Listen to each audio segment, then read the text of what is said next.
오늘은 제1편 제1장 항공운송의 개요에 대해 설명하도록 하겠습니다.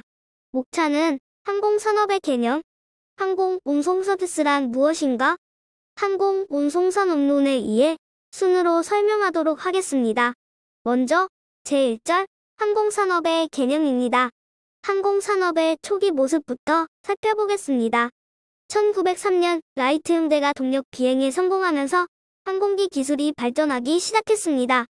1910년대에는 우편물과 화물을 운송하면서 항공기의 효용성이 확인되었고 1920년대에는 전기 항공사가 등장해 본격적인 항공운송 산업이 발전했습니다.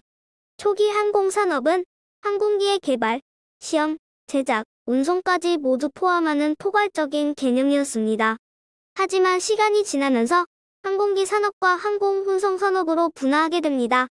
예를 들어 보잉은 항공기 제작을 담당했고 유나이티드 항공은 운송을 맡으면서 부 영역이 분리되었습니다.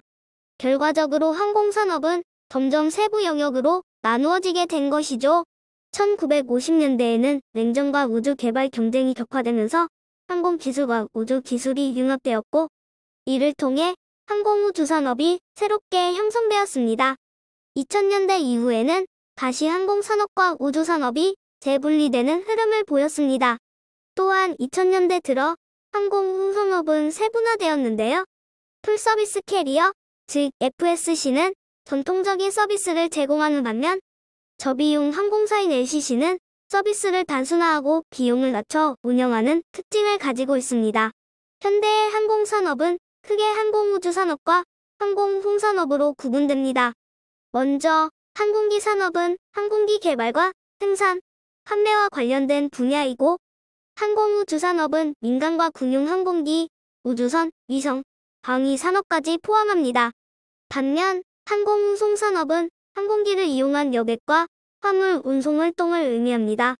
전기항공, 부전기항공, 전세항공, 일반항공으로 다시 나눌 수 있죠.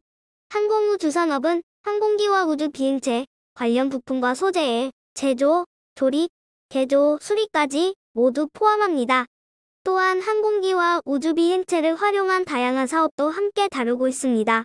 제품 기준으로는 항공기 산업과 우주 산업으로 나눌 수 있고 수요자 기준으로는 민수 산업과 방위 산업으로 구분할 수 있습니다. 포함되는 분야는 유인과 무인 항공기, 미사일, 우주선, 인공위성, 추진기관, 항법 장비 등 매우 넓습니다. 항공우주산업은 대표적인 지식 기반 산업으로 고도의 과학기술이 융합되어 형성된 산업입니다. 첫째, 높은 부가가치와 기술 파급 효과가 큽니다. 둘째, 자본과 기술이 집약되는 산업으로 대규모 투자가 필요합니다. 셋째, 설계, 부품 생산, 최종 조립까지 고도의 분업 체계를 가지고 있습니다. 넷째, 기술 실패의 위험이 크고 투자 리스크도 높습니다. 다섯째, 국가의 전략적 목적과 깊이 관련되어 있으며 여섯째, 주요 고객이 정부라는 점이 특징입니다. 항공운송 시장은 정부 시장과 민간 시장으로 나눌 수 있습니다. 정부 시장은 항공기, 미사일, 위성, 우주선 등과 같은 수요가 있으며 국가 안보, 우주 개발, 기상, 통신, 위성 활용과 관련됩니다. 민간 시장은 항공사를 중심으로 여객과 화물 운송 수요가 발생하며 항공사의 수익성, 경제 성장률, 항공 운송 능력 등이 중요한 요소로 작용합니다. 다음으로는 항공운송산업의 정의를 정리해 보겠습니다. 항공운송산업은 타인의 수요에 맞추어 항공기를 사용해 여객과 화물을 운송하는 사업을 말합니다. 넓은 의미로는 항공운송과 일반 항공을 포함하지만 좁은 의미로는 항공운송 사업자에 의한 운송, 즉 일반 항공을 제외한 활동을 의미합니다. 결론적으로 항공운송산업은 일정 요건을 갖춘 항공사에 의해 수행되는 상업적 운송활동이라고 할 수 있습니다. 항공운송의 유형으로는 총 3가지 기준으로 나눌 수 있습니다. 먼저 운송 형태는 전기항공, 부전기항공, 전세항공으로 나눌 수 있고 운송 대상은 여객 운송, 화물 우편 우송으로 나눌 수 있습니다. 마지막으로 운송 지역으로는 국내항공, 국제항공, 지역항공으로 분류할 수 있습니다. 우리나라 항공운송사업 범주는 첫 번째, 일정 규모 항공기로 국내 공항 간 정기 또는 부정기로 운항하는 국내 항공운송 사업 두 번째, 일정 규모 항공기로 국내와 국외, 국외와 국외를 운항하는 국제항공운송 사업 세 번째, 50인승 미만 항공기나 항공택시, 전용기 임대업 등을 말하는 소형 항공운송 사업 네 번째, 항공기 취급업, 항공기정비업, 항공레저 스포츠 사업 등 기타 항공기 이용 사업이 있습니다.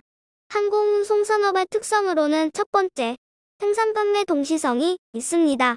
서비스는 즉시제로 좌석 화물 공간은 재고가 불가능하기 때문이죠. 두 번째는 타 운송수단과의 차별성인데요. 고속성, 쾌적성, 안전성 면에서 굉장히 우수합니다.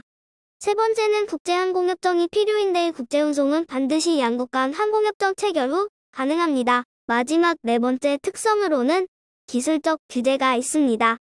기술 안전 규제는 점차 강화되고 있습니다. 이제 제2절 항공운송 서비스란 무엇인가에 대해 설명하도록 하겠습니다. 항공운송 서비스는 항공기의 안전하고 신속한 운항을 통해 여객, 화물을 목적지까지 이동시키는 것을 말합니다. 일반 기업, 영업 활동과 유사하다고 할 수 있죠. 하지만 판매 대상이 무형의 운송 서비스라는 차이점이 있습니다. 다음 항공운송 서비스의 특성으로는 무형성, 소멸성, 이질성 총 세 가지가 있는데요. 서비스는 형태가 없어 품질 수준 객관화가 어렵고 재고가 불가능하며 소비자 인식이 다양해 표준화가 어렵다는 특성을 가지고 있습니다. 또 서비스가 경제적 가치를 가지려면 다음 요건이 필요한데요. 안전성, 쾌적함, 신속성 등의 내재적 편의, 예약 발권, 기내 인테리어 등의 보조적 편의, 서비스 지원 시설, 서비스 물품 등이 필요해요. 마지막으로 제3절 항공운송산업론의 이해에 대해 설명하도록 하겠습니다. 항공운송산업론의 학문적 정의는 항공운송산업 활동을 산업적 측면에서 연구하는 학문이라고 할 수 있습니다.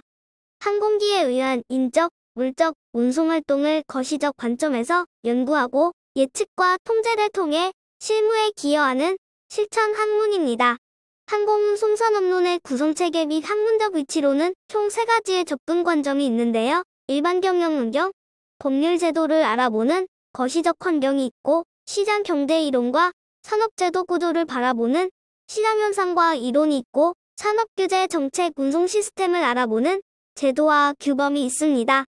따라서 종합적이고 실천적인 학문이라고 할 수 있죠. 이상 항공운송의 개요 제1장 설명을 마치겠습니다. 감사합니다.